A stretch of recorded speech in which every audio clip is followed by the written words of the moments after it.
Tobias Rourke had lived 41 years on this earth without ever once believing that a single voice could stop a man cold in his tracks.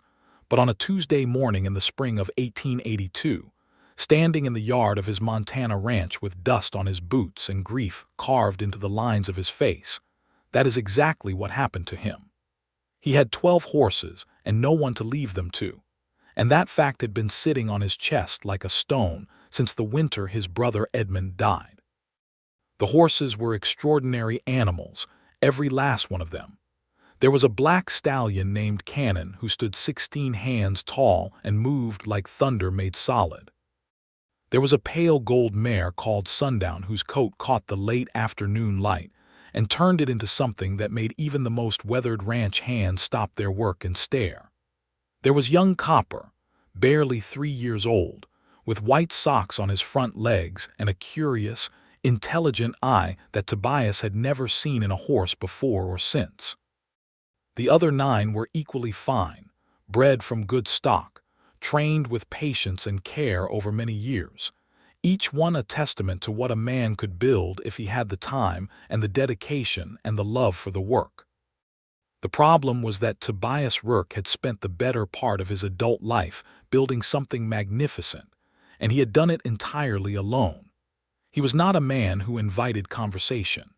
He was tall, broad across the shoulders, with dark hair that had gone gray at the temples somewhere around his 38th year, and he had eyes the color of deep water that gave people the unsettling feeling he was looking through them rather than at them.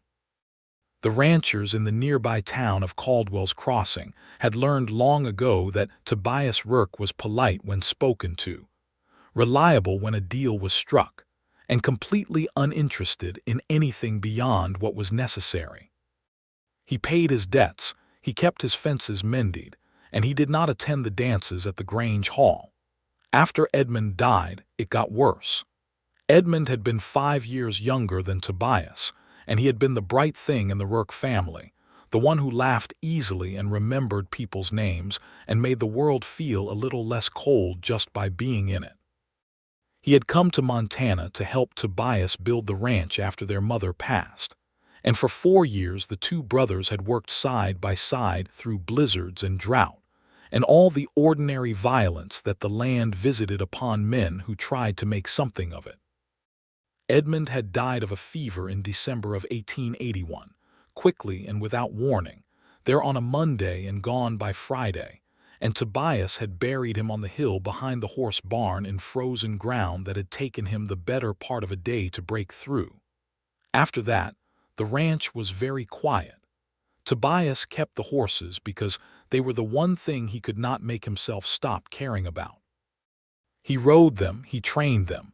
He watched them in the pasture in the early morning when the mist was still low on the grass and the mountains were just starting to turn pink in the east, and he thought about the fact that when he was gone, there would be no one to take them. He had no children. He had no wife.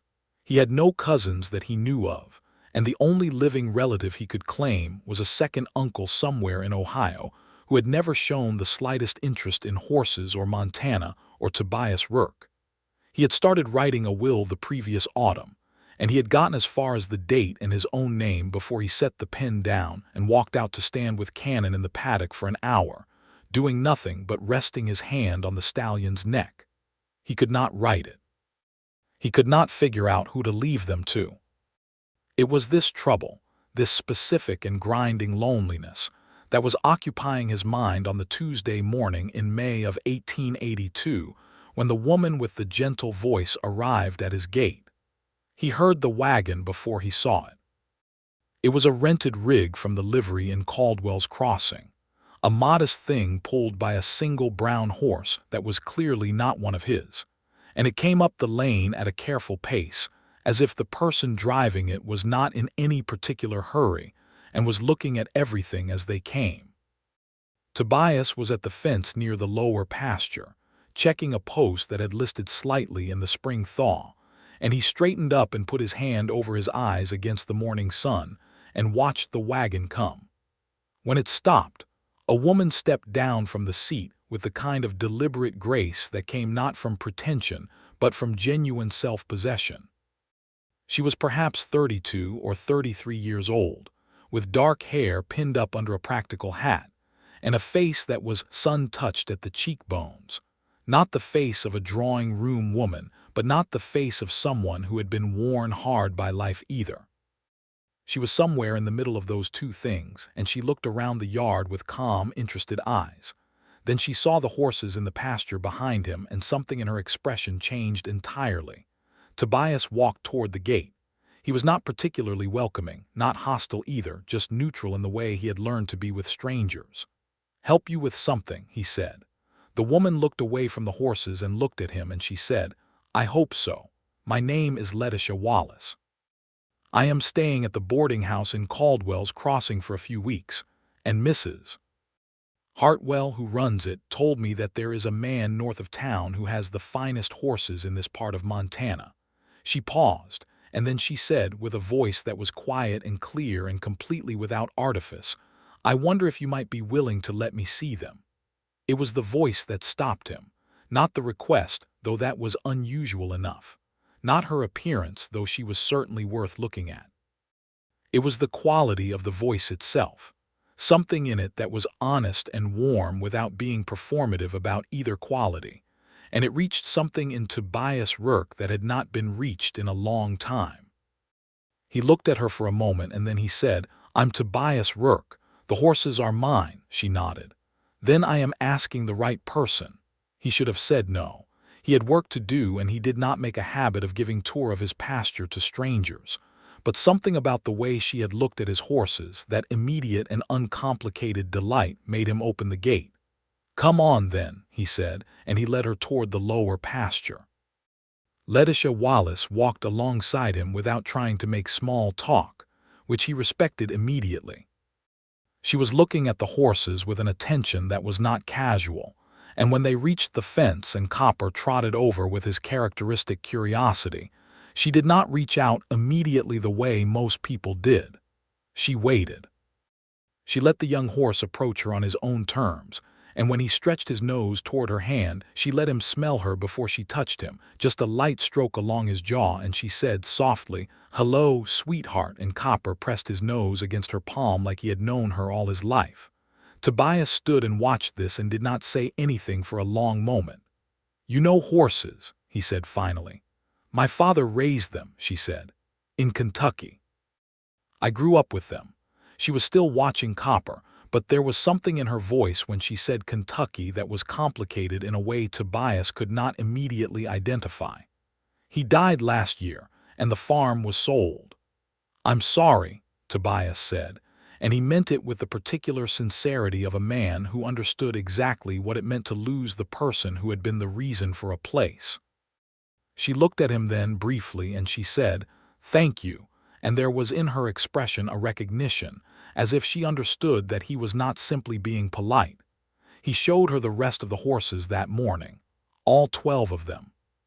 Sundown, the golden mare, who was proud and selective, and who, to Tobias's considerable surprise, allowed Letitia to brush her forelock back with a casualness that the mare almost never permitted.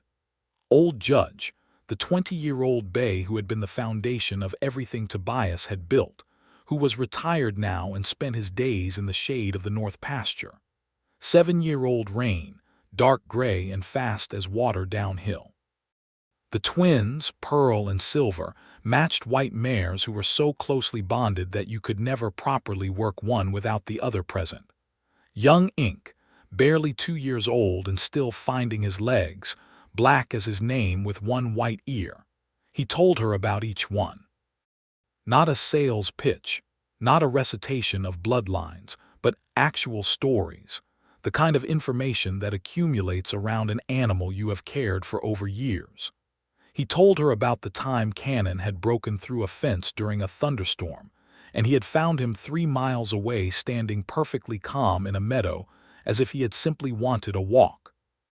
He told her about how Pearl and Silver, the twins, had been born on the same night as the worst blizzard in 10 years, and he had kept them both alive through the first night by sitting in the barn with them until the worst of the storm passed. Letitia listened to every word. She asked questions that were specific and thoughtful, the questions of someone who genuinely understood what was being discussed, and by the time they had made the full circuit of the pasture and come back to the gate, Tobias realized with a start that nearly 2 hours had passed. He could not remember the last time 2 hours had passed without him being aware of every minute of them. "Thank you," Letitia said, as she unlatched the gate on her side. "They are remarkable animals, all of them. You have done extraordinary work here." There was nothing sycophantic about the way she said it. It was simply an observation, delivered with the same directness that had characterized everything she'd said that morning. Tobias said, "Do you want coffee, if you have time?" He heard the words come out of his mouth and was faintly surprised by them. He did not generally offer people coffee. Letitia looked at him for a moment, and the corner of her mouth turned up very slightly. "I have time," she said. They sat on the porch of the ranch house with tin cups of coffee, and the morning light falling long and gold across the yard. And Tobias learned the following things about Letitia Wallace.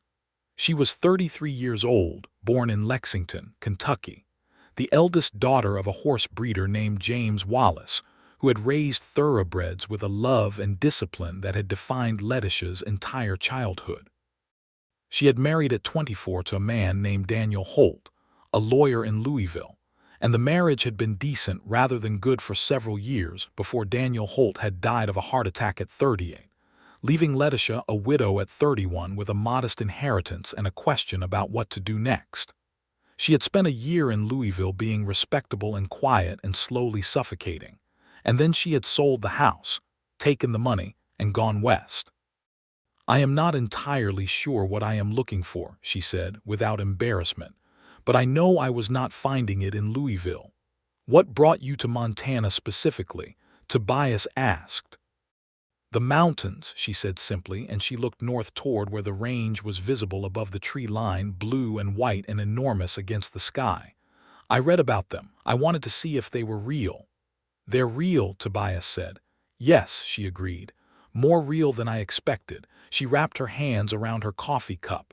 "What about you? How long have you been here?" he told her. He told her about coming from Missouri with Edmund in 1877, about the first terrible winter when they had lost 2 horses, and nearly the house to a fire that had started in the chimney.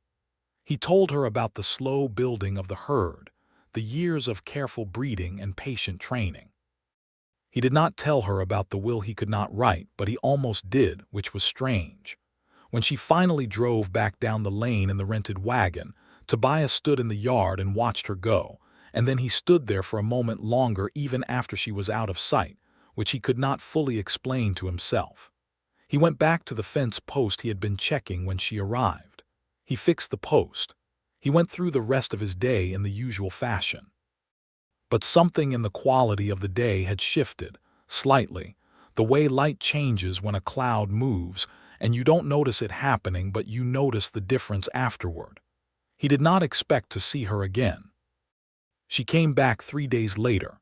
This time she arrived in the mid-morning on a horse she had apparently borrowed from the livery, a serviceable bay gelding that she rode with easy competence, and she had a basket over her arm that contained, she explained, a jar of honey from a farm she had passed on the way, and a loaf of bread that Mrs. Hartwell had made that morning. "I thought I would bring something this time," she said, "since you fed me coffee last time without any notice." Tobias looked at the basket and then at her, and then he said, "You didn't have to do that." "I know," she said. "I wanted to."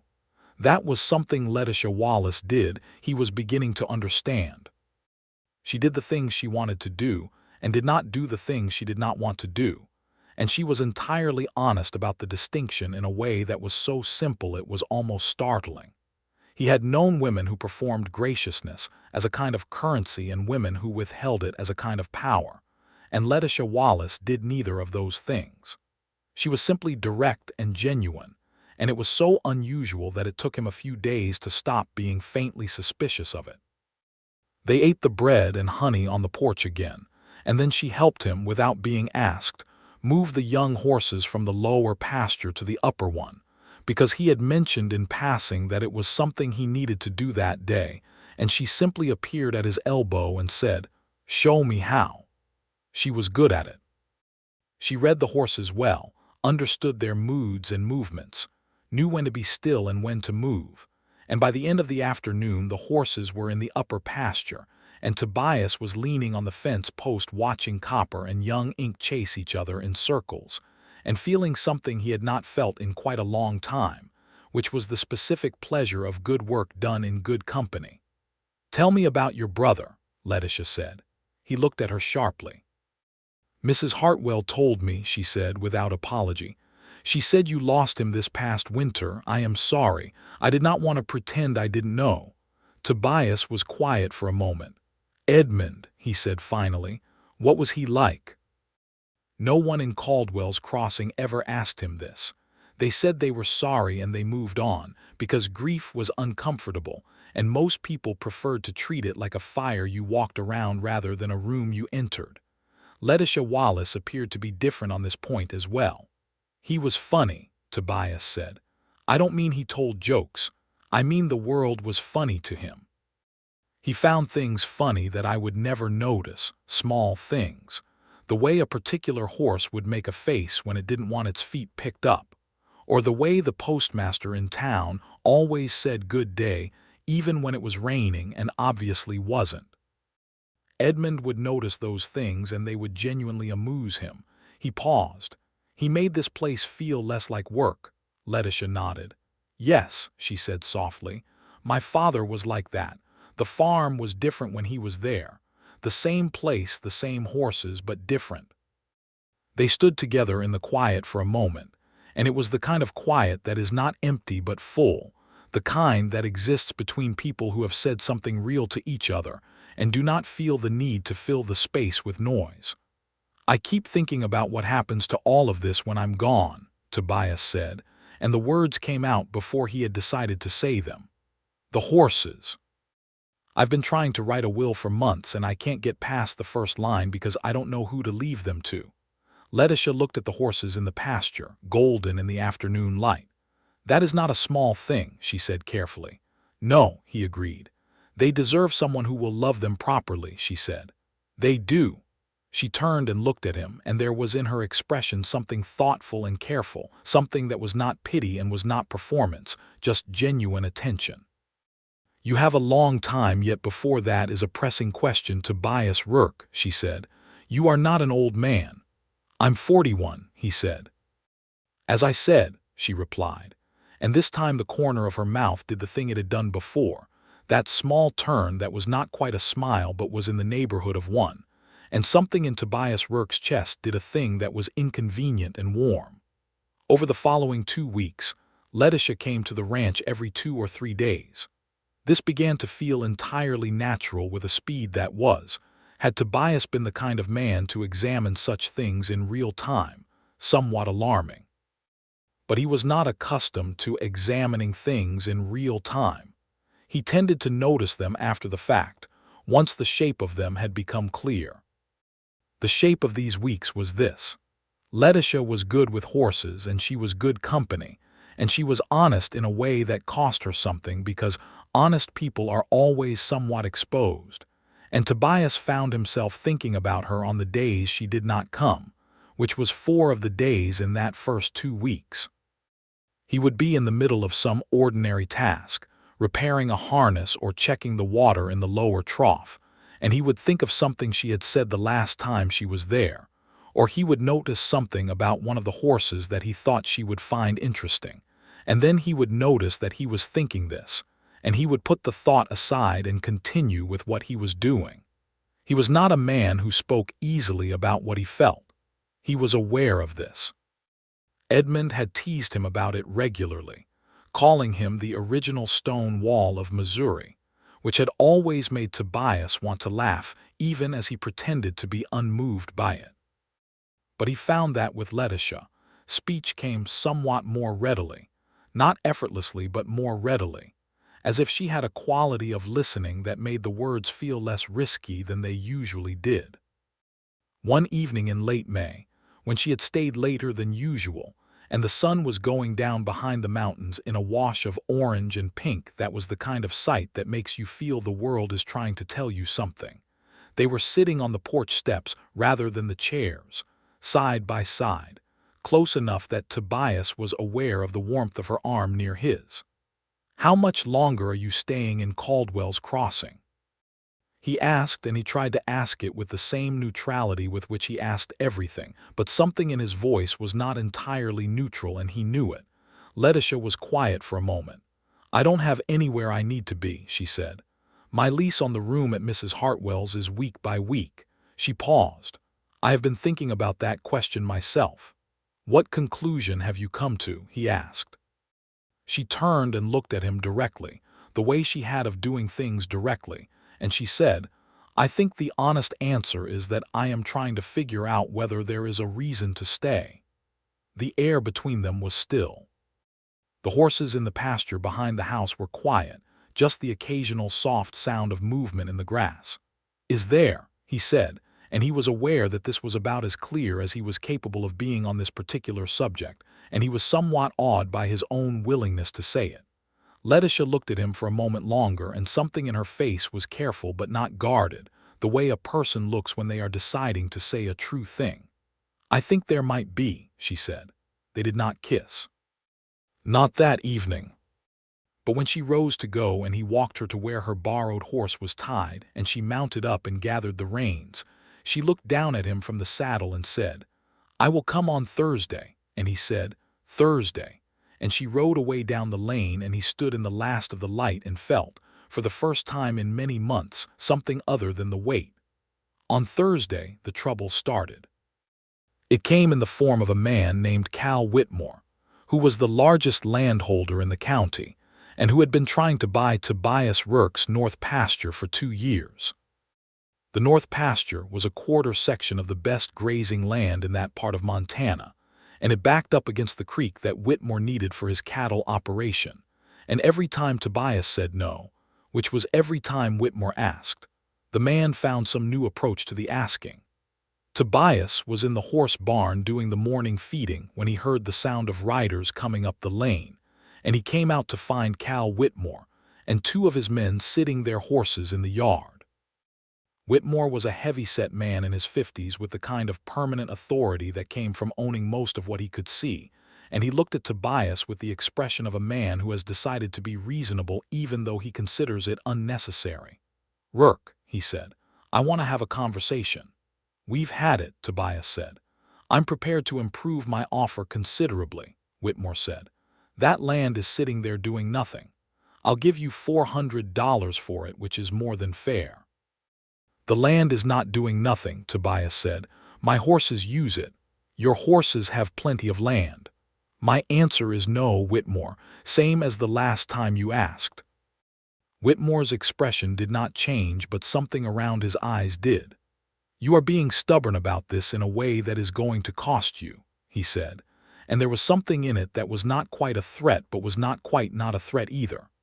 Before Tobias could respond, he heard another horse coming up the lane, and Letitia arrived on her borrowed bay gelding, stopping at the edge of the yard when she saw the situation.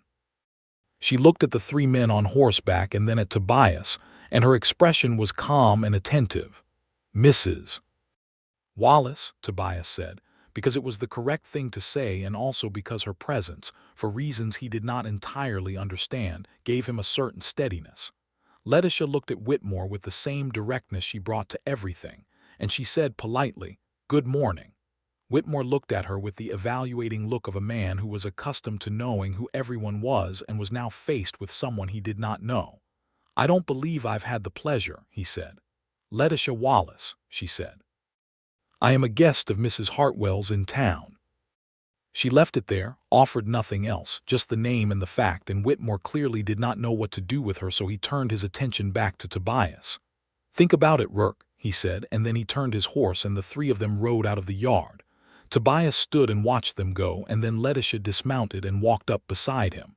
"Is that a regular occurrence?" she asked. "Regular enough," Tobias said. "He wants my North Pasture. Will he stop asking when you say no?" "He hasn't yet." Tobias turned and looked at her. "Sorry you had to come into the middle of that." "Don't be sorry," she said simply. "Come on.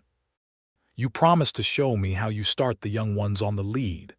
He almost smiled. which was still an unusual enough occurrence on his face that it felt different when it happened, a kind of internal shifting. "I did promise that," he agreed. He spent the morning showing her his method with the young horses, which was patient and slow and based entirely on building trust before asking for anything. And Letitia watched and then participated. And she was a natural with it, confident but not forceful, with the kind of easy authority that horses respond to because it does not contain any anxiety. By noon they were sitting in the shade of the barn with the horses around them, and Letitia was feeding young Copper a handful of oats from her palm, and Tobias was watching her and thinking thoughts that were becoming less easy to dismiss as passing observations. "You should stay," he said. It came out more baldly than he had intended. She looked up at him, and he felt the need to be more specific. "In Caldwell's Crossing," he said. "I mean, there are people here who could use someone who understands horses. There is a livery that is badly managed. Mrs. Hartwell would be glad of the company." He paused and then he said, because he had started being honest with her and he did not know how to stop, "And I would be glad of the company." Letitia looked at him for a long moment. Copper was still pressing his nose into her palm, looking for more oats. "Tobias," she said, "I have been staying at Mrs. Hartwell's boarding house for nearly 3 weeks, and I have spent most of my time here. I think we are perhaps past the point where you need to describe reasons for me to stay that do not include yourself." The warmth in his chest from before was back and more insistent. "Fair enough," he said. "Are you asking me to stay because of yourself?" "Yes," he said. She nodded, as if this had confirmed something she had been waiting to hear confirmed. "Then I am staying," she said.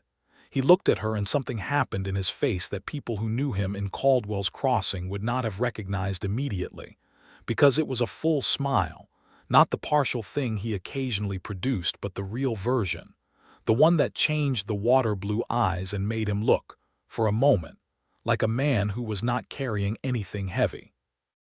Letitia's expression in response to this was soft and warm, and something else that Tobias did not have a word for but that felt, standing in the shade of his barn with his horses around them, and the mountains blue and enormous to the north, like the most important thing he had seen in a very long time.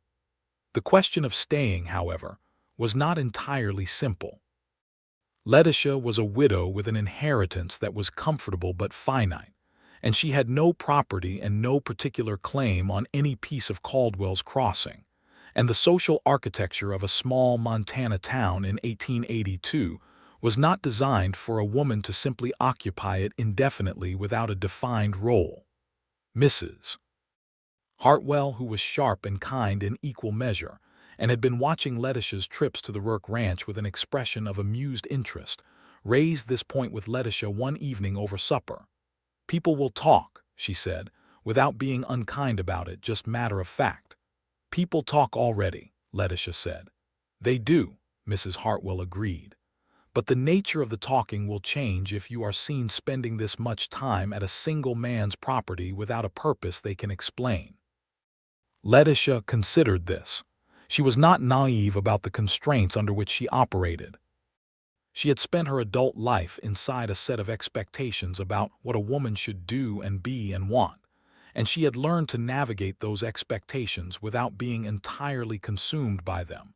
But she had also learned that ignoring them entirely was a luxury that did not exist in the real world. What purpose would they accept? She asked. Marriage would be the most straightforward, Mrs. Hartwell said, and then she busied herself with the teapot in the way of a woman who has said her piece and does not intend to add to it. Letitia sat with this through the night, which was not an uncomfortable sitting. It was more the process of determining what she actually wanted underneath the layers of what she was supposed to want, and what was practical and what was possible. And when she had done this carefully and honestly, the answer was clear enough to surprise her with its clarity. She wanted to stay in Montana. She wanted the mountains and the horses and the particular quality of the air at high elevation. She wanted the morning light over the pasture, and she wanted to learn the names and personalities of 12 horses that already felt, in a way she could not quite rationalize, as if they had always been partly hers. And she wanted Tobias Rourke, with his difficult silences and his deep water eyes and his way of loving animals and his grief for his brother and his full, rare, transformative smile. She rode to the ranch the next morning with all of this decided. She found Tobias at the upper pasture, working with Rain, the gray mare, on something that required patience and repetition, and the kind of focused quiet that he was very good at. She tied her horse and leaned on the fence and watched him work for a while without interrupting, because what he was doing was worth watching. When he brought Rain back to the gate and unclipped the lead, he looked at Letitia and could read something in her face that made him ask, quietly, "What is it?"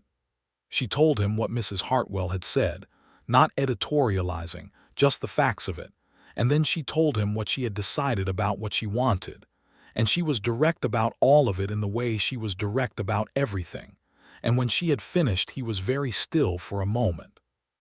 "You are asking me something," he said, "or telling me something." "I am being honest with you," she said.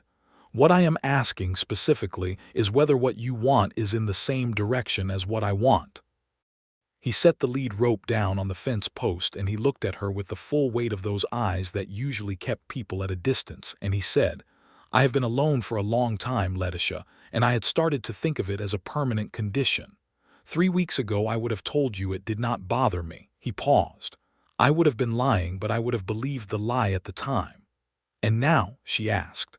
"Now I know I was wrong," he said. "I know because when you are here it is different.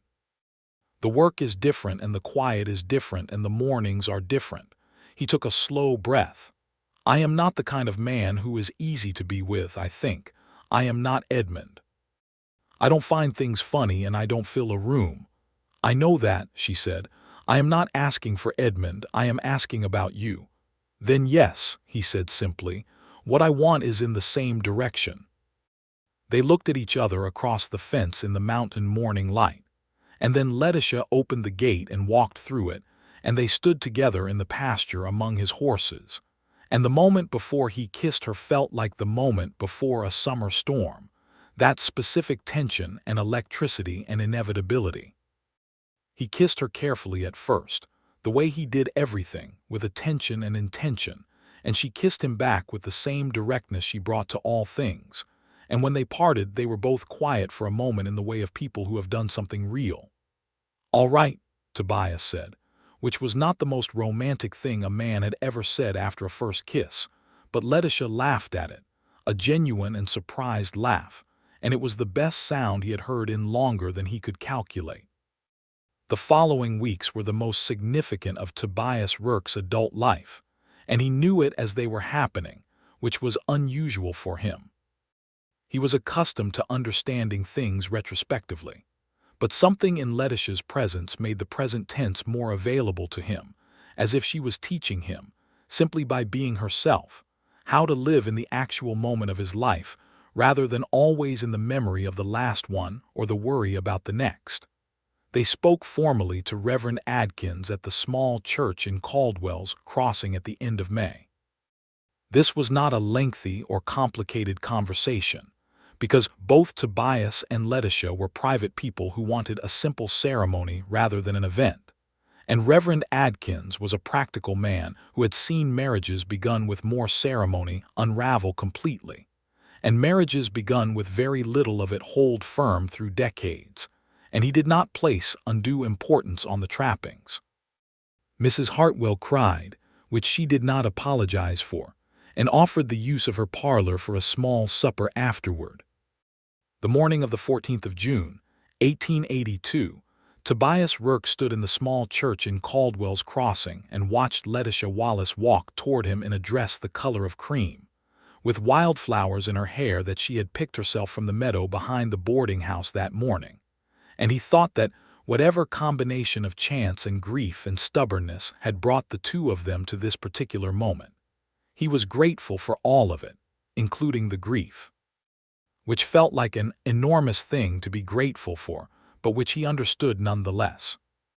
When Reverend Adkins asked him if he took this woman, Tobias said, "I do," with a conviction that had nothing of the rote in it, that was simply and entirely true. When it was Letitia's turn, she looked at Tobias with those calm, honest eyes, and she said, "I do." And then she added quietly before Adkins could continue, "I very much do," which made the handful of people gathered there produce small, warm sounds of recognition. Mrs. Hartwell, for the record, cried again. They drove back to the ranch in the afternoon light with the mountains enormous and blue and permanent behind them, and when Tobias helped Letitia down from the wagon at the gate, she looked at the house and the barn and the pasture with the horses visible in the distance, and she said, "I'm going to learn every fence post and every water line on this property." "That will take you about 2 weeks," he said. "Then I'll start tomorrow," she said, and she took his hand and they walked up to the house together. The trouble with Cal Whitmore did not resolve itself simply because Tobias had gotten married. If anything, Whitmore seemed to take the presence of a wife on the Rourke property as a new form of leverage, the logic being, apparently, that a man with a wife was more susceptible to financial pressure than a man alone, since he had now someone else to protect. In July, Tobias found his north fence cut in 3 places, which he could not prove was Whitmore's doing, but which had the signature of Whitmore's thinking. The idea that if the fence came down and the boundary blurred, the land itself became more negotiable. Tobias mended the fence and said nothing to Whitmore directly, but he wrote a letter to the county office in Helena documenting the damage and the date, on the advice of a lawyer named Greer in Caldwell's Crossing, who was the only attorney in a 50-mile radius, and who told Tobias that the documentation would matter if it came to a formal dispute. Letitia was characteristically practical about it. "He wants the water from the creek," she said one evening when they were discussing it, sitting at the kitchen table after supper. "Is there any way to make the creek less essential to him?" Tobias looked at her. "What do you mean?" "I mean, if he could get water another way, he might stop wanting yours," she said. "There was a man in Kentucky who had a similar problem with a neighboring farm, and they ended up digging a second well on the neighbor's property jointly, and the dispute went away." "Whitmore doesn't want cooperation," Tobias said. "He wants ownership." "Then you document every incident and you hold the ground," she said. "And if he cuts your fence again, you go to the sheriff." Tobias looked at her and felt for a moment the particular relief of having someone to think alongside. "Yes," he said. "That's right." The fence was cut once more in August, and this time Tobias did go to the sheriff. A steady, deliberate man named Frank Cal, who had no love for Whitmore's methods, and who rode out to Whitmore's property and had a direct conversation with him that Tobias was not privy to but whose effects were clear enough. The fence stayed intact after that, and Whitmore's approaches became formal and documented, and eventually ceased entirely when he found a water source on his own property with the help of a fellow who knew the geology of the region. It was a quiet resolution, which suited Tobias perfectly. The summer settled into something that Tobias would later describe, when asked to describe it, as the first summer of his actual life, a characterization that was perhaps dramatic but that he stood behind. Each morning he woke beside Letitia, and they would drink coffee on the porch in the early light before the heat of the day built, watching the horses in the pasture. And this simple thing, which was the same thing every morning, was never dull to him because she was never dull to him, always interesting, always saying something he had not thought of or seeing something he had not noticed. She had begun working with the horses in earnest. She had the instinct and the training from her father's farm, and she brought to it a technique that was slightly different from Tobias's own, and they had several long and lively arguments about the right way to do things, which were the kind of arguments that exist between people who both know a great deal about a subject and have strong opinions, and who simultaneously enjoy the conversation enormously. One such argument in late July was about the training of young Inc., who was now 2.5 and beginning the early stages of saddle work. Tobias believed in introducing the saddle slowly, over many sessions, with minimal pressure.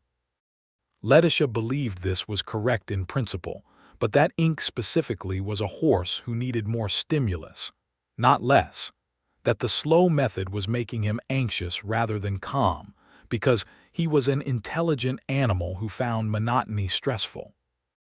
They tried it her way with ink and the horse was better for it, and Tobias admitted this freely, and Letitia said, "Thank you," without being triumphant about it, and they continued the argument about the general principle over supper without resolving it because it was more interesting as an ongoing discussion than it would be as a settled matter. This was a good marriage, Tobias thought. This specific kind of intellectual engagement, this honest disagreement between equals, this willingness to be wrong and to say so. He had not known if this was possible between men and women, because the models he had seen growing up had not generally included it. But it was possible. It was here in this house, in this particular pairing of two people who had each been shaped by loss into something more honest than they might otherwise have been. In September, Letitia told him she was expecting a child. She told him in the morning before coffee, sitting up in bed with the gray light coming through the window, and she told him directly as she told him everything, watching his face while she said it. He was still for a moment. Then he reached out and took her hand and held it in both of his, and he looked at her and said nothing for long enough that she said gently, "Tobias." "I'm here," he said. He stopped. He looked down at her hand in his. He said quietly, "Edmund would have been so glad." She moved closer to him and rested her head on his shoulder, and he put his arm around her and held her. And outside in the pasture, cannon moved in the early morning light, and the mountains were just beginning to show their colors in the east, and Tobias Rourke sat with his wife in his arms and felt the full weight of everything that had been and everything that was becoming, and was not crushed by it for the first time in longer than he could remember. "Are you glad?" she asked him. "Yes," he said without hesitation, "deeply. The pregnancy was not easy in its early months." Letitia was sick in the mornings through October and into November, and she bore this with her characteristic pragmatism, refusing to be sentimental about it while also refusing to pretend it was not miserable. Tobias managed the horses largely alone during this period, which he was capable of but which made the days long, and in the evenings he would sit with her and they would talk, or he would read to her from whatever book was current, and the ranch house in the evenings had a quality of warmth and domesticity that Tobias had never expected to find in his life, and that still, 4 months in, had the power to surprise him. Mrs. Hartwell came out to the ranch regularly, partly out of affection, and partly because she was the closest thing Caldwell's Crossing had to a midwife, having attended more births in the county than the actual doctor, who was based in Miles City and was consequently not always available when the actual moment arrived. She and Letitia would sit at the kitchen table and talk with the ease of women who have decided to be genuine friends, and Tobias, passing through on ranch business, would hear the sound of their voices and the occasional laughter and feel the house was larger and more alive than it had ever been. The winter of 1882 to 1883 was cold but not as brutal as the previous one, for which Tobias was grateful in a personal and specific way, because the previous winter had given him Edmund's death, and he was not sure he could survive another winter like it with anything intact. This winter gave him instead long evenings by the fire with Letitia, and the quiet expansion of her body as the months passed, and the ordinary miracles of watching a pregnancy progress in a woman you love, the way it changes her and does not change her, the way the essential person remains while something new is being built around her. He wrote the will in February.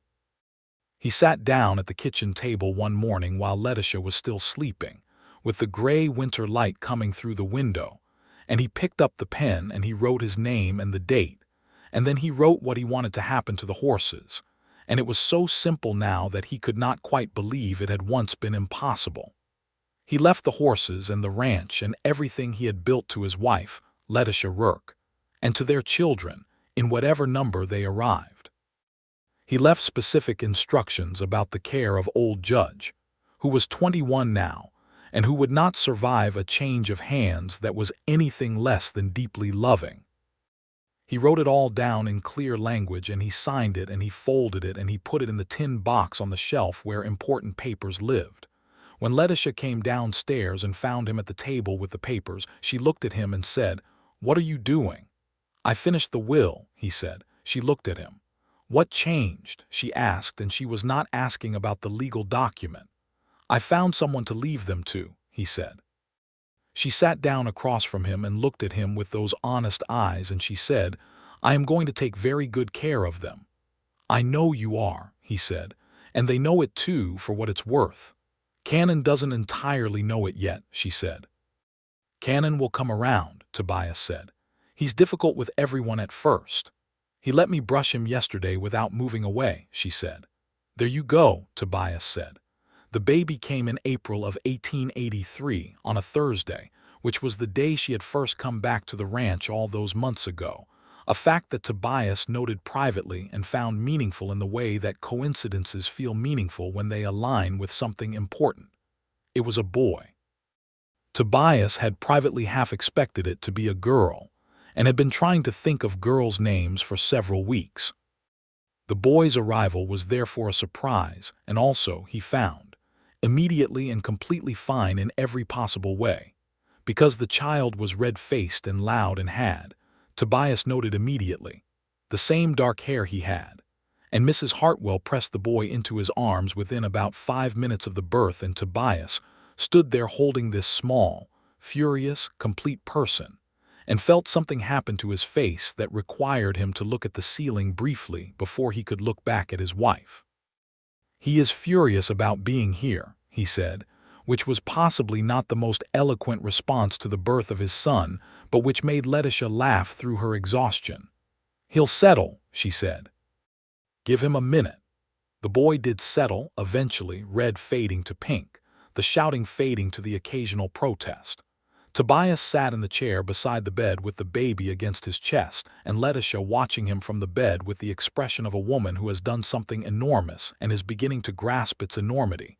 And outside, the spring was beginning in earnest, the first green coming into the pasture grass, the horses moving in the early light.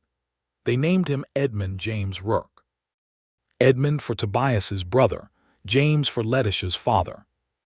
The combination of both losses braided into a name for a new life, which felt right to both of them in a way they did not need to explain to each other. Edmund James was, from the beginning, a child who was interested in horses.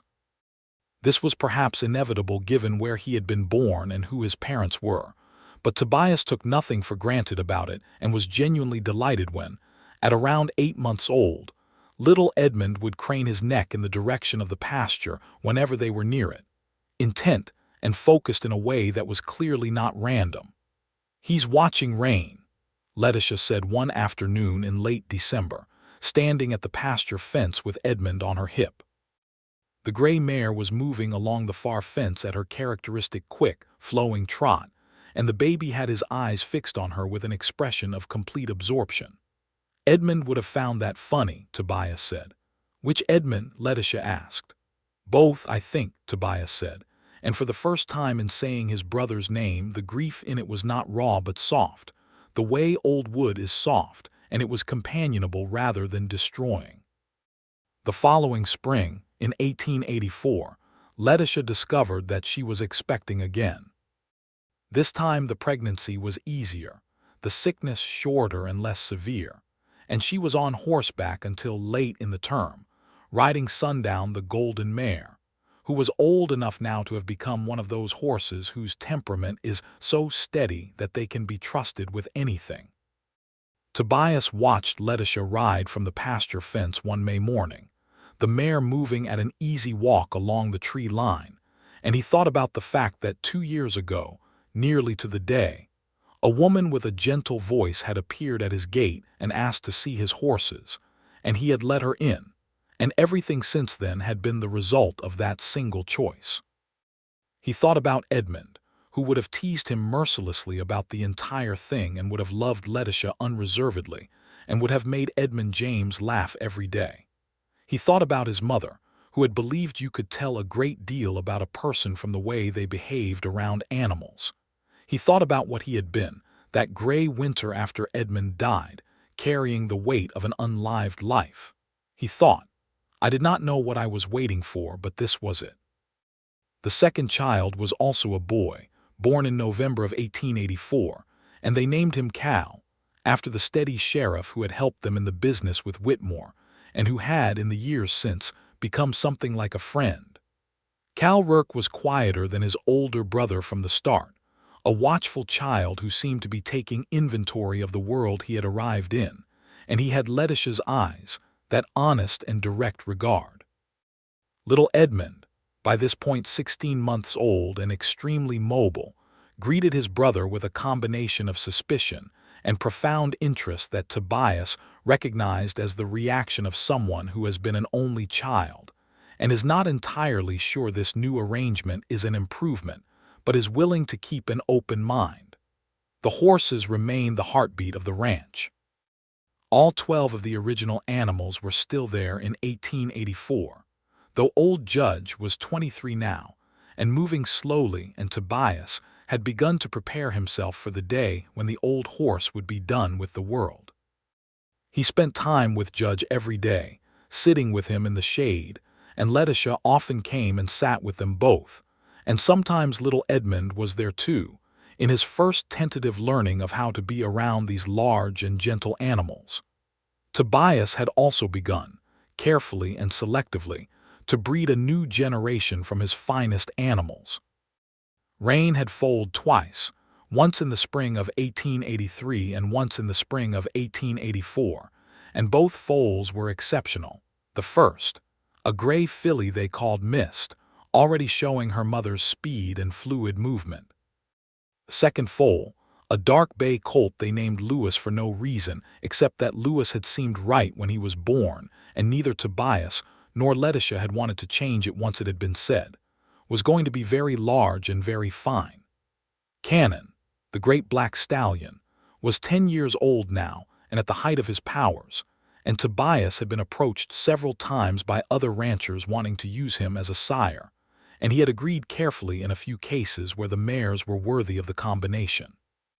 The herd grew from 12 to 15, and then to 18 over the following couple of years, and the reputation of the Rourke horses spread through the county and beyond, and buyers began to come from as far as Denver and occasionally from back east.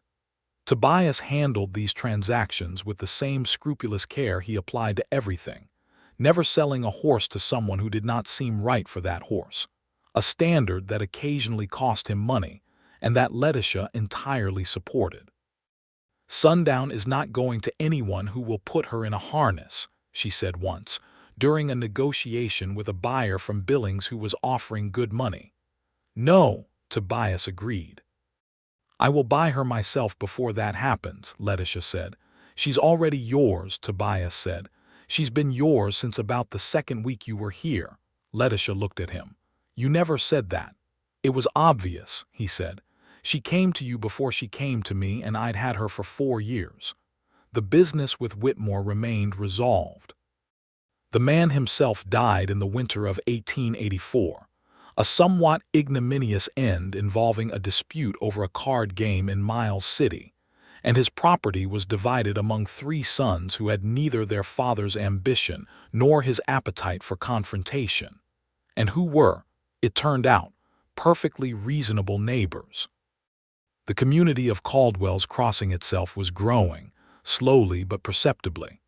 In 1883, a second general store opened, which was a sign of prosperity, and in 1884 a proper school was established, staffed by a young teacher named Miss Alma Cord who had come from Minnesota, and who was so earnest and capable that within a month she had the wholehearted support of every parent in the county.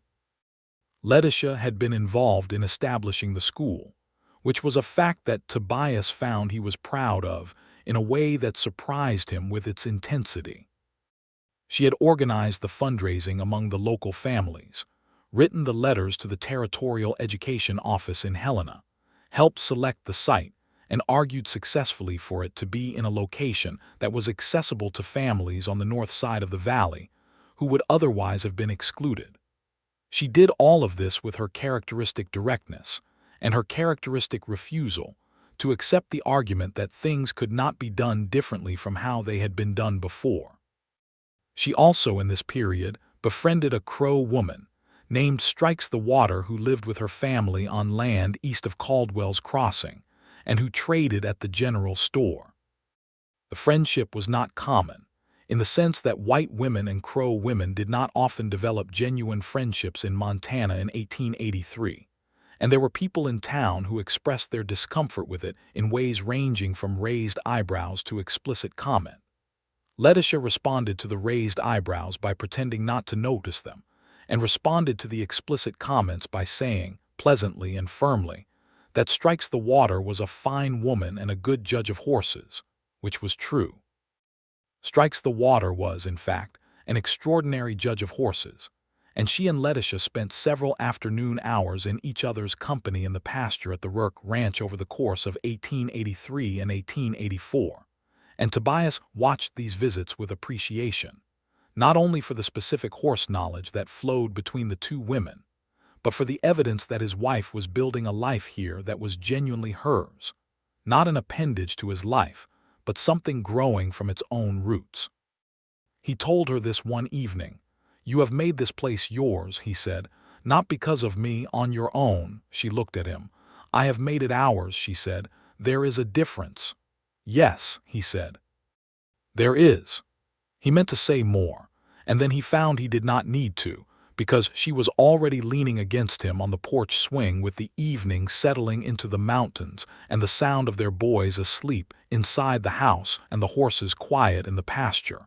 And the moment contained everything he would have said and more.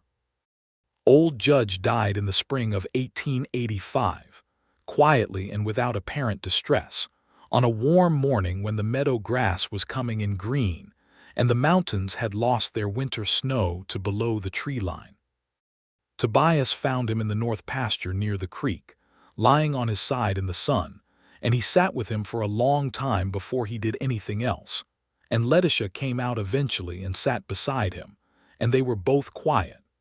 They buried the old horse in the north pasture near the creek where he had liked to stand in the afternoons, and Tobias marked the place with a large river stone.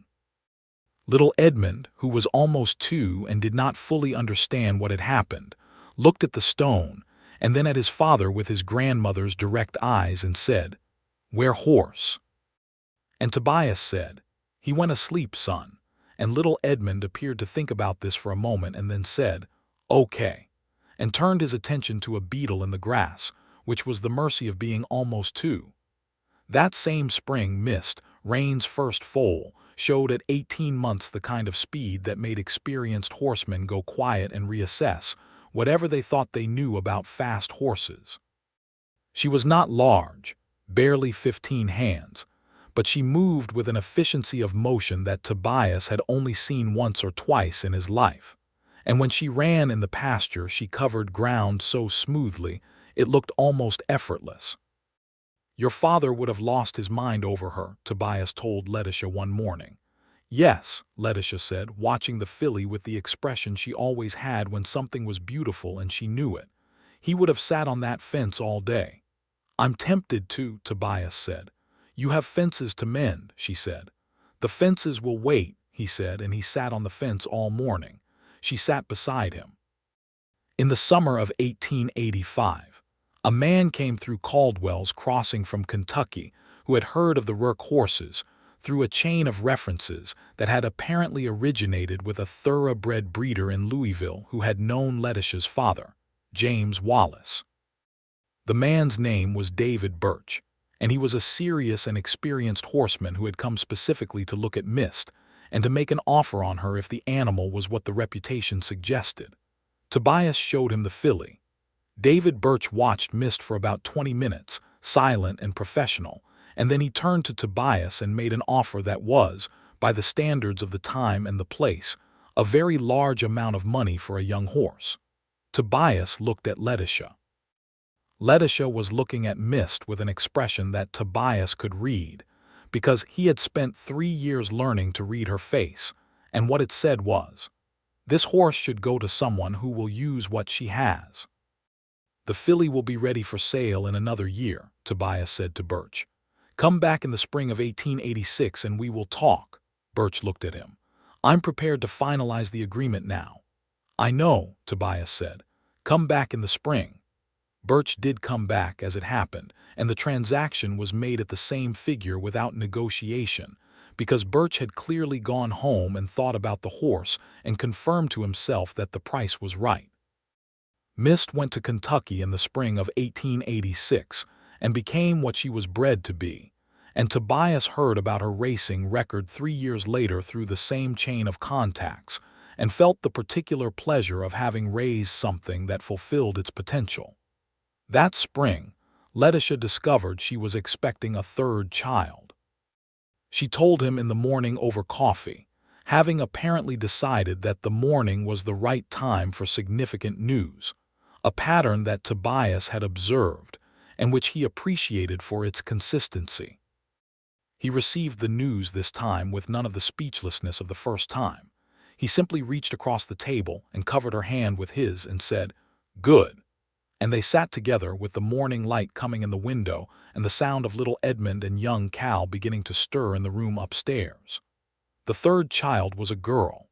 She arrived in October of 1886, healthy and vigorous, and immediately opinionated in a way that both her parents recognized as a sign of good things to come. They named her Anna, for Tobias's mother, and she had from the beginning a quality of certainty about herself that made everyone who met her slightly more confident in whatever they were doing. The 3 children together, Edmund now 3.5, Cal 2, and Anna newly arrived, made the ranch house loud and warm and alive in a way that Tobias found he was genuinely grateful for on a daily basis. He had never imagined himself as a father. It had not been in the picture he'd had of his life, partly because the picture had contained very little beyond the horses and the work and the seasons. But fatherhood turned out to be one of those things, like the mountains and like Letitia herself, that was more real than he had expected. Little Edmund was horse-mad, as Tobias had suspected from the beginning, and by 3 was already able to name every animal in the pasture by sight. Cal was more interested in the mechanical aspects of ranch life, the water systems and the fences and the tools, which made his father suspect he was going to be an engineer of some variety when he grew up. Anna, at 1, was already attempting to communicate complex opinions with a vocabulary of approximately 12 words, which made Letitia laugh with delight on a regular basis. Cannon was 12 now, still magnificent, and had settled into a kind of magnificent authority over the other horses that was simply accepted by everyone in the pasture. He had, at some point in the 3rd year of Letitia's presence on the ranch, fully accepted her, in that specific and complete way that great horses occasionally accept particular people, and would stand for her in ways he would not stand for anyone else, including Tobias. Tobias told her he was not even slightly offended by this. "He has good taste," Letitia said. Evidently, Tobias agreed.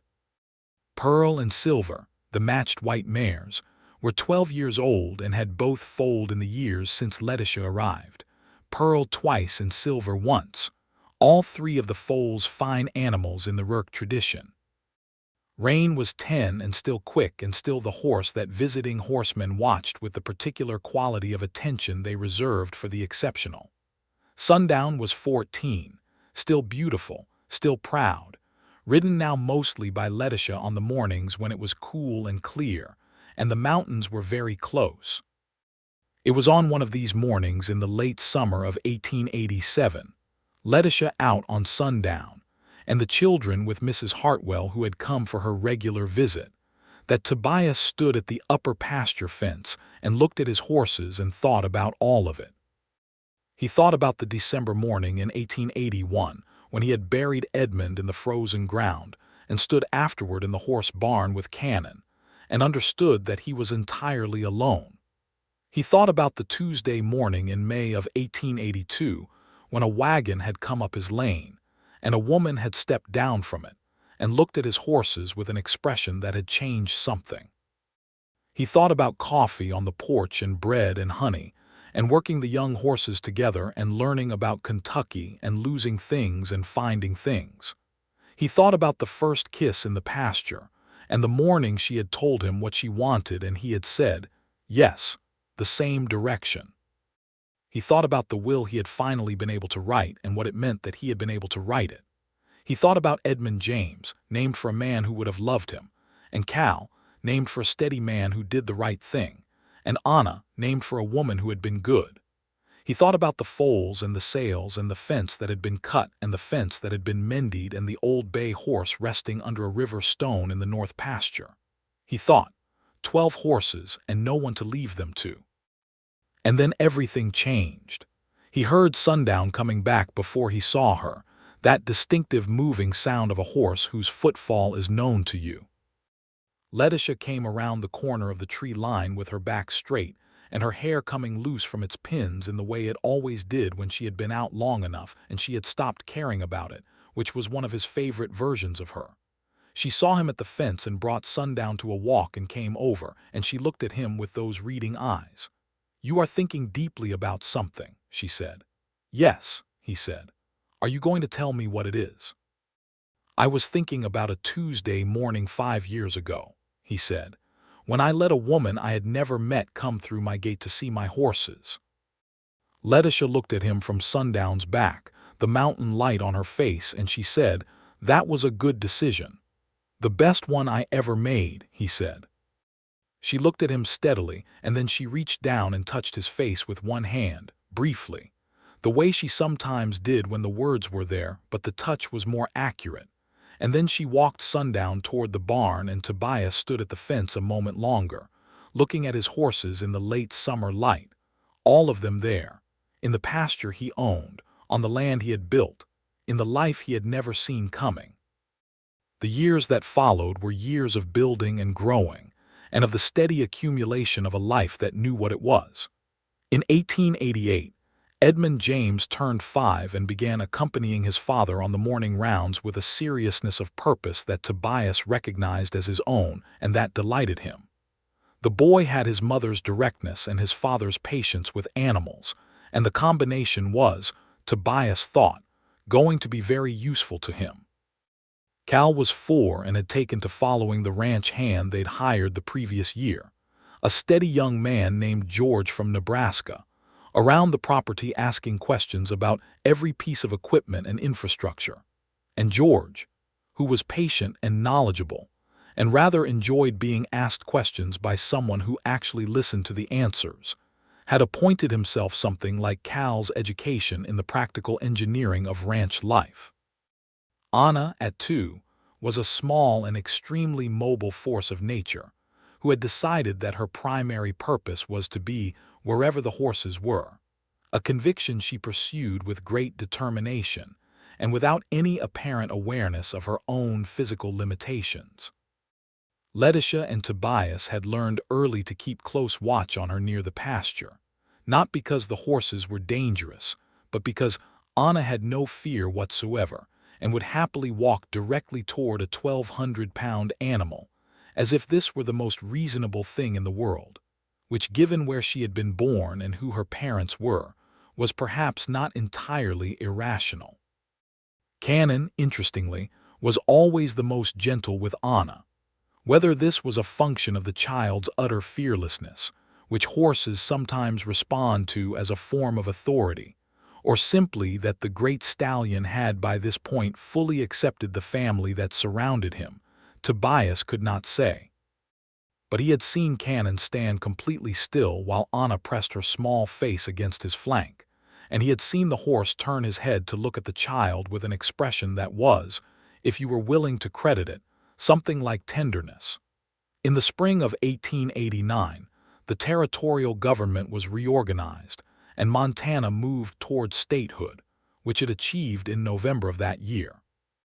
This mattered to Caldwell's Crossing in practical ways, the legal structure becoming clearer and more reliable, property rights more firmly established, which had direct implications for people like Tobias, who had spent years securing land that was valuable and that stronger legal protections made more secure. The town itself continued to grow.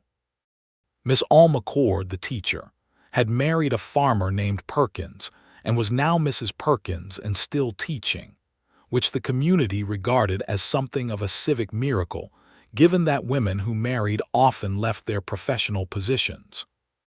She had fought, quietly and persistently, to keep the position, and the school board, which included Letitia as of 1888, had supported her.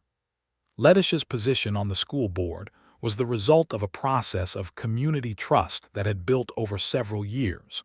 Her work on establishing the school and her obvious investment in the education of the children of the county having made her someone that people looked to on matters of community organization. Tobias was aware that his wife had become a person of some consequence in Caldwell's Crossing, not in the social display sense that would have been meaningless to her, but in the sense of being someone whose opinion was sought and whose presence in a room meant something. He was aware of this not because it surprised him, but because he was proud of it in the quiet, certain way that he was proud of the things he knew were genuinely good. He told her this once directly. "People trust you here," he said. "You have built that." She looked at him with that expression she had when he said something true about her in a way that reached her. "You helped," she said. "I stayed out of the way," he said. "That is not the same as helping." "Staying out of the way was exactly the right form of help," she said. "Most men who claim to support their wives manage it by wanting credit for the support. You just let me do the work." He thought about this. "Edmund would have liked you very much," he said. "I know," she said. "I would have liked him." The herd in 1889 stood at 22 horses, the 12 originals plus the new generation that had come up through the careful breeding of the last 7 years. Cannon, now 17, was still commanding, but was beginning to slow in the way that great horses slow, not suddenly, but in gradual steps that a person who knows the animal can see. Tobias watched this with the acceptance of someone who has made his peace with the passage of time, and who understands that the end of a great thing is still part of the great thing. He and little Edmund, now 6, spent time with Cannon every evening in the last hour of light. Edmund James had inherited from both his parents the specific quality of stillness around horses that marked someone who would spend their life well in the company of these animals, and he would stand beside Cannon and rest his small hand on the stallion's neck with an ease and authority that made Tobias feel his heart do the thing it did when he was in the presence of something genuinely right. "He knows me," Edmund James said one evening, very matter-of-factly. "He does," Tobias said. "How does he know me?" Tobias thought about this. "Because you have been here your whole life," he said, "and he has been here his, and the 2 lives have been in the same place." Edmund James appeared to find this satisfactory. "Like you and Mama," he said. Tobias looked at his son.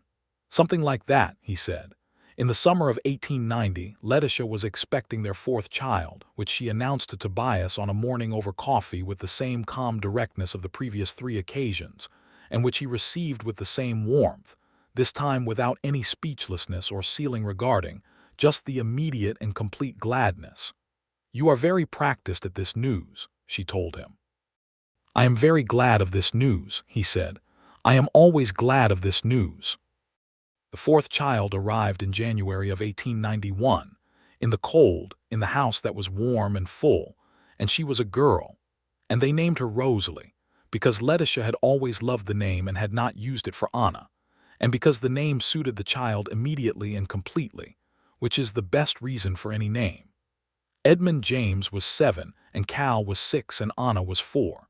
And the arrival of Rosalie was greeted by all 3 with varying combinations of fascination and pragmatic acceptance. Anna, characteristically, immediately assigned herself the role of Rosalie's primary explainer, taking it upon herself to describe everything in the immediate environment to the infant, as if the baby needed to be updated on relevant developments as quickly as possible. Tobias watched his daughter narrating the world to his new daughter and thought, "There it is. There is the whole thing." There is everything I was trying to write a will about and could not find the words for. Because there were no words for it yet, because it had not yet happened.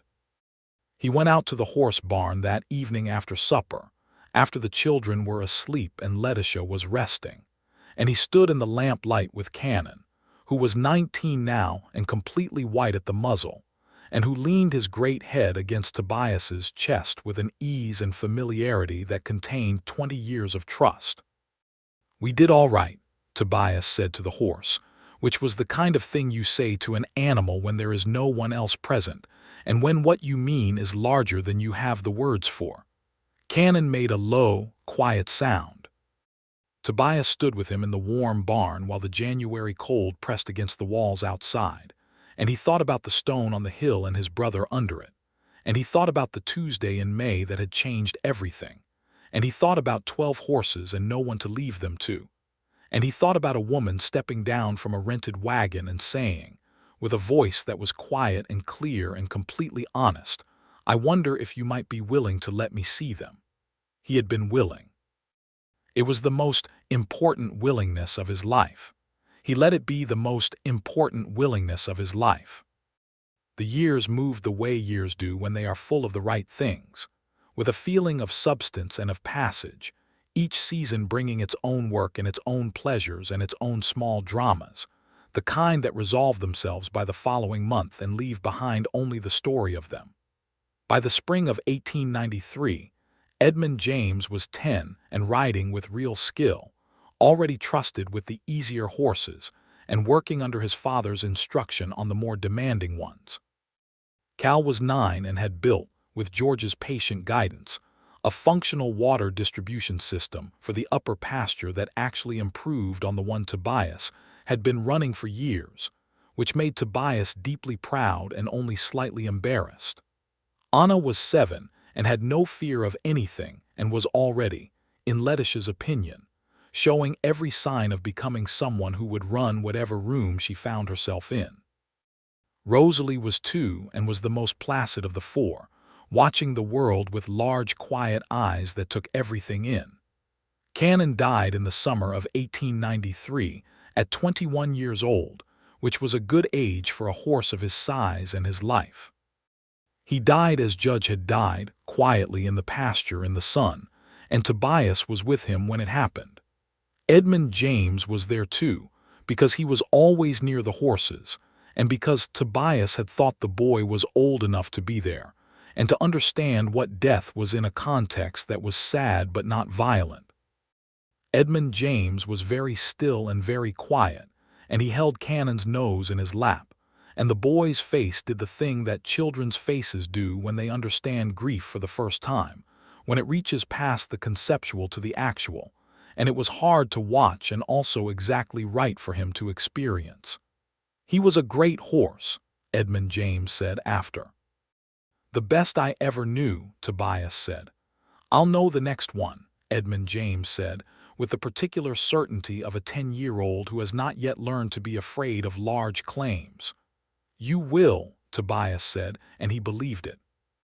They buried Cannon in the north pasture near Judge, and Letitia cut wildflowers from the meadow and laid them on the fresh earth, and the family stood there together in the July morning, all 6 of them, the 4 children in a row by height with their parents behind them, and the mountains were very clear and very blue, and the horses were moving in the pasture at the edge of sight, and Tobias thought, "This is the family of the ranch, and the ranch is the family of the horses, and it is all one thing, all one continuous thing moving forward through time, which is the closest to forever that anything in this life gets."